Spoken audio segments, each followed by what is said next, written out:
Sejam muito bem-vindos, pessoal, a mais um vídeo. Agradeço mais uma vez vocês por estarem aí, para a gente trocar uma ideia e para a gente bater um papo, para a gente falar um pouquinho de futebol e das repercussões que aconteceram no domingão em mais uma rodada do Campeonato Brasileiro. Vocês devem estar observando que o cenário aqui ele está diferente. Eu tive que me mudar temporariamente, entre aspas, sabe, de cidade, justamente por causa do período de internato da faculdade que eu faço.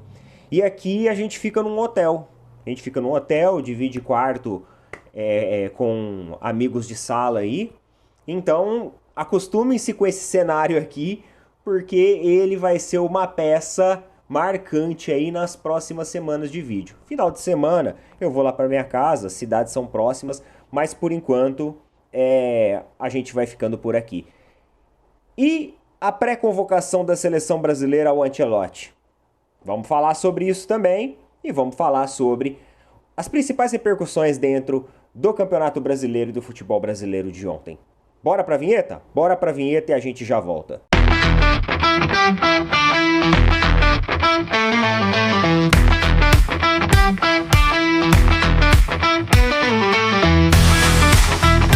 E ó, não se esqueça já de dar aquela força para os nossos amigos aí, aqui do Energia com Desconto. Você tá precisando economizar energia? Tua fatura de energia tá caro? Você tem R$ 200 ou mais, vem todo mês ali, o boletão de fatura de energia? Então saiba que você pode economizar essa energia. Junto com o pessoal aqui do Energia com Desconto. São parceiros nossos aí e eles trazem uma redução na sua conta de energia elétrica. Neto, como que funciona? Quanto que custa? Como que funciona? Eles vão poder explicar para você todos os detalhes. Coisinha de 10 minutos já está ativo. E sobre o valor, é gratuito, você não paga nada.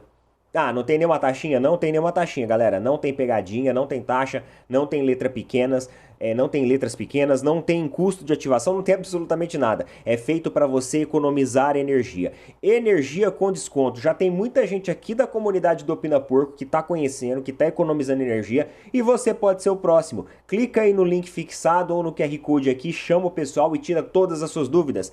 Zero pegadinha, serviço gratuito, economia todos os meses para você na sua fatura de energia elétrica. Energia com desconto, galera. Tamo junto. E é o seguinte, meus amigos. Ontem no final da noite, de domingo, começaram a subir uma hashtag que entrou até nos Trend Topics da internet. A hashtag Fora Ancelotti.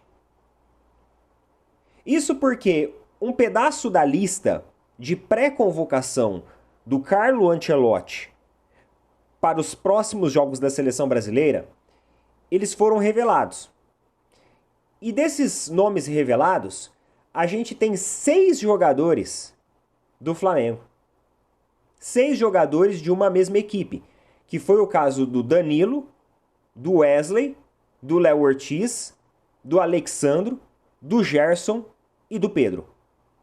Esses 6 jogadores estão na lista de pré-convocação de Ancelotti para a seleção brasileira. Além desses 6 jogadores do Flamengo, você tem o Fabrício Bruno do Cruzeiro, o Oscar do São Paulo e adivinha quem? O Neymar, o menino Ney do Santos.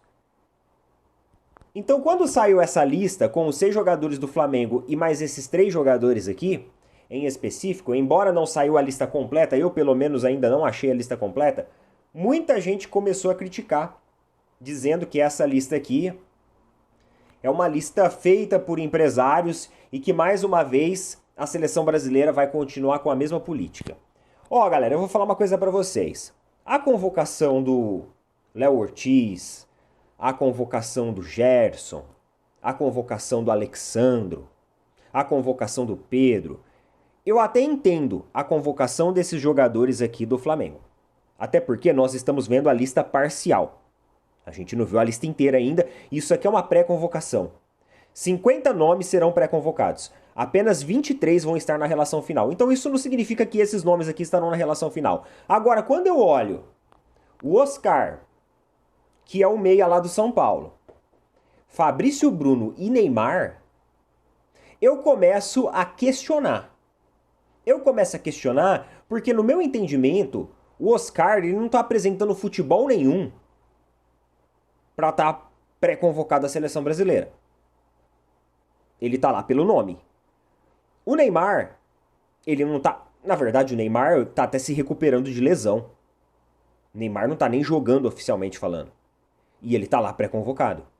O Fabrício Bruno do Cruzeiro, tudo bem, não é um jogador ruim, mas vamos lá, meus amigos. Também não é jogador para a seleção brasileira. Então, assim, eu não sei qual a dessa lista.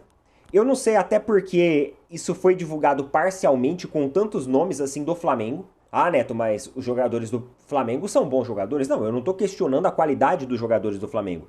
Mas eu estou questionando alguns nomes que estão aqui e que claramente não são jogadores que estão preparados para estar aqui. Como, por exemplo, o Oscar, como, por exemplo, o Neymar, como, por exemplo, o Fabrício Bruno.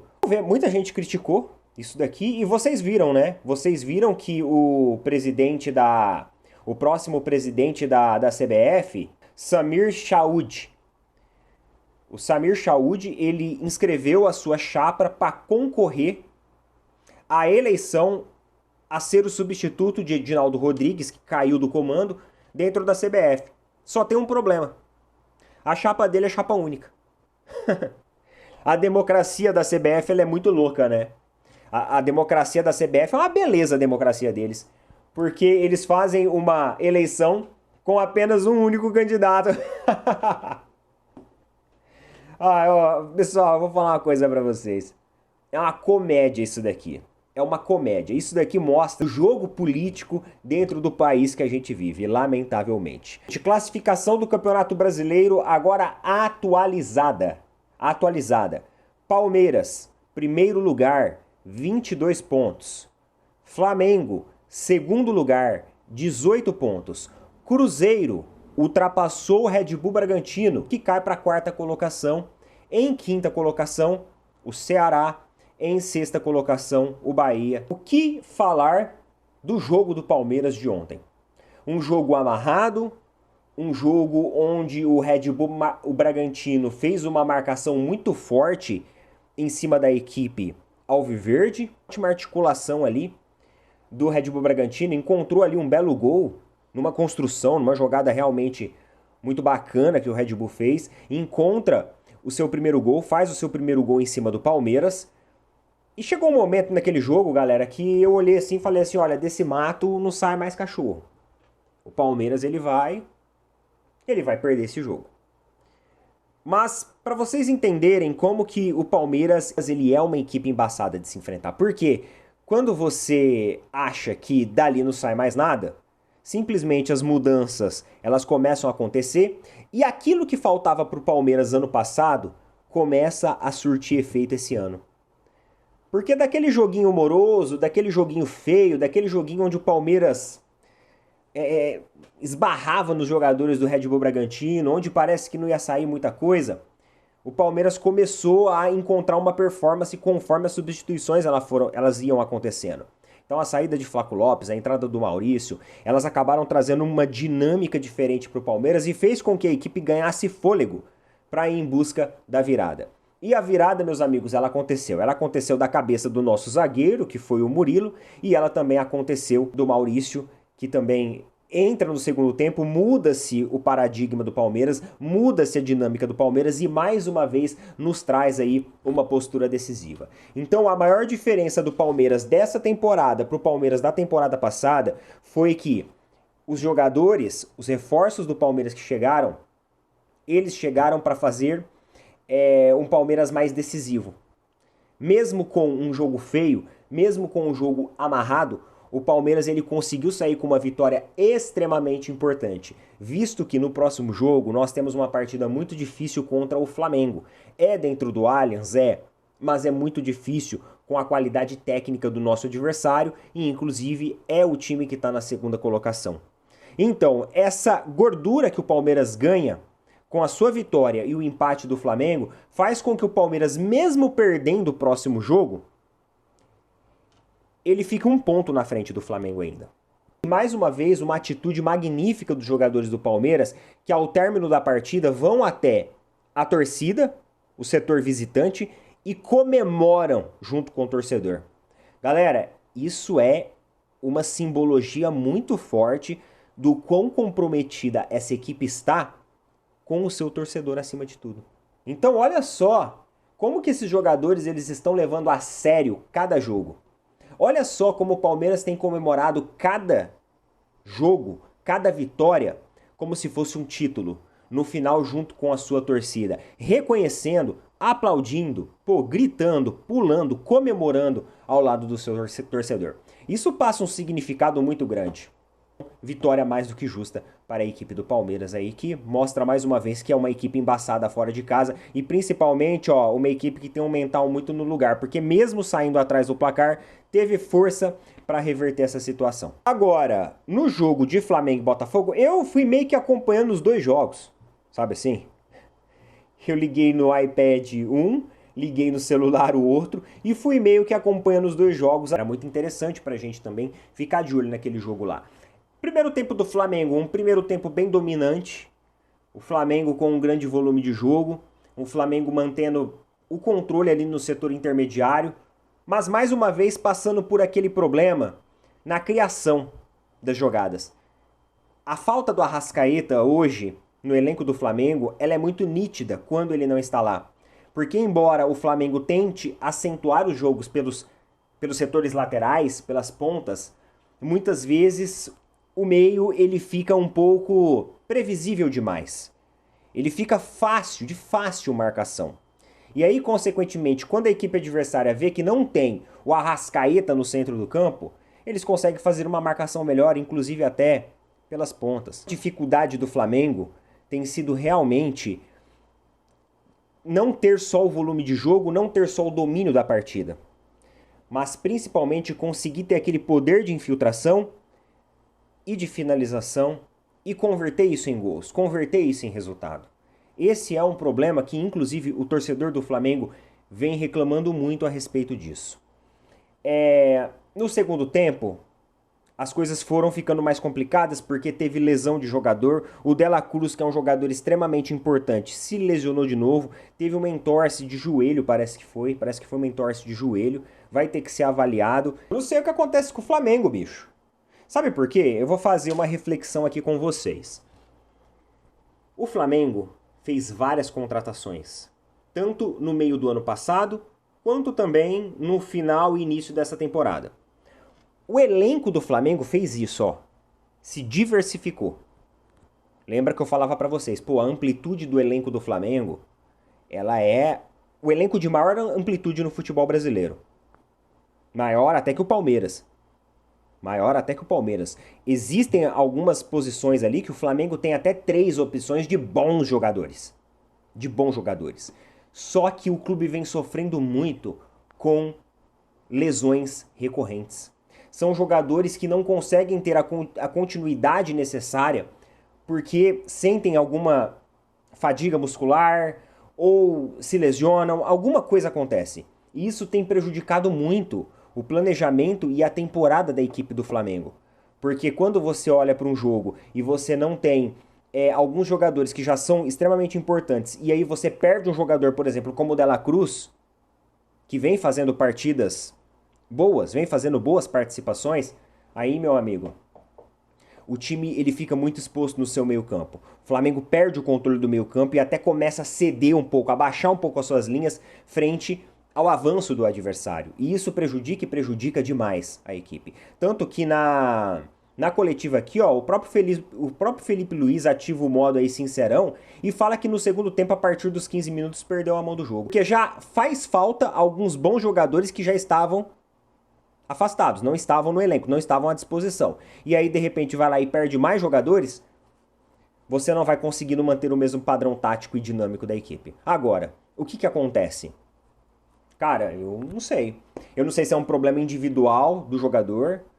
Eu não sei se é uma questão da preparação. Será que tá com uma preparação muito intensa? O pessoal fala de calendário, mas você pega, por exemplo, outras equipes. Pro Palmeiras, cara. O Palmeiras é um jogo que é um time que coloca, às vezes, muito mais intensidade física do que técnica. E mesmo assim, mesmo aos trancos e barrancos, o Palmeiras consegue sempre ter vários jogadores importantes à disposição do elenco e não sofre com tantas lesões recorrentes da forma que o Flamengo sofre.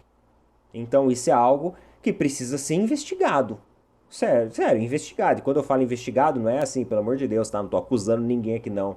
Eu só estou falando que você precisa dar um olhar mais minucioso nessa situação aí. Até aproveitando essa comparação que a gente está fazendo, o Léo Ortiz ele foi questionado justamente sobre isso. Sobre Flamengo-Palmeiras nessa corrida do Campeonato Brasileiro. Vamos dar uma olhada aqui no que ele falou, tá? Vamos olhar aqui, eu vou colocar o microfone aqui, posicionar aqui, para vocês conseguirem escutar. É um trechinho rapidinho, bora lá. Não sei, cara, não sei, acho que o Campeonato Brasileiro é um campeonato de regularidade, é um campeonato de quem se mantém mais tempo. O Palmeiras também perdeu para o Bahia em casa. A questão é que acho que às vezes as pessoas veem diferente as derrotas de um e derrotas de outro, ou vitórias de um e vitórias de outro. Então, às vezes pra gente não basta apenas vencer um jogo de 1-0 e, sei lá, num contra-ataque, alguma coisa assim. Às vezes não serve, às vezes o nosso jogo é visto de forma diferente, com uma obrigação maior de fazer um grande jogo e vencer. E para eles não tanto, né? Para outras equipes também não tanto. Então a gente não se preocupa com isso, acho que é um campeonato de pontos corridos, não é um mata-mata Palmeiras e Flamengo só. A gente tem que manter a regularidade de não, quando não der para vencer, a gente não perder pontos em casa, principalmente contra adversários que vão brigar com a gente, como foi Inter, como foi Botafogo, e procurar construir o nosso jogo sempre, procurar fazer o nosso jogo, que a gente está mais perto de vencer. Hoje não foi o caso, mas agora é trabalhar e a gente tem, claro, a Copa do Brasil no meio de semana para conseguir essa qualificação e depois enfrentar o Palmeiras, que é um adversário direto hoje lá na disputa pelo título.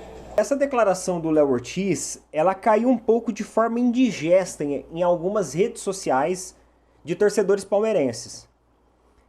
Principalmente quando ele fala sobre a cobrança. Porque assim, ele dá meio que entender que a cobrança no Flamengo é diferente da cobrança no Palmeiras.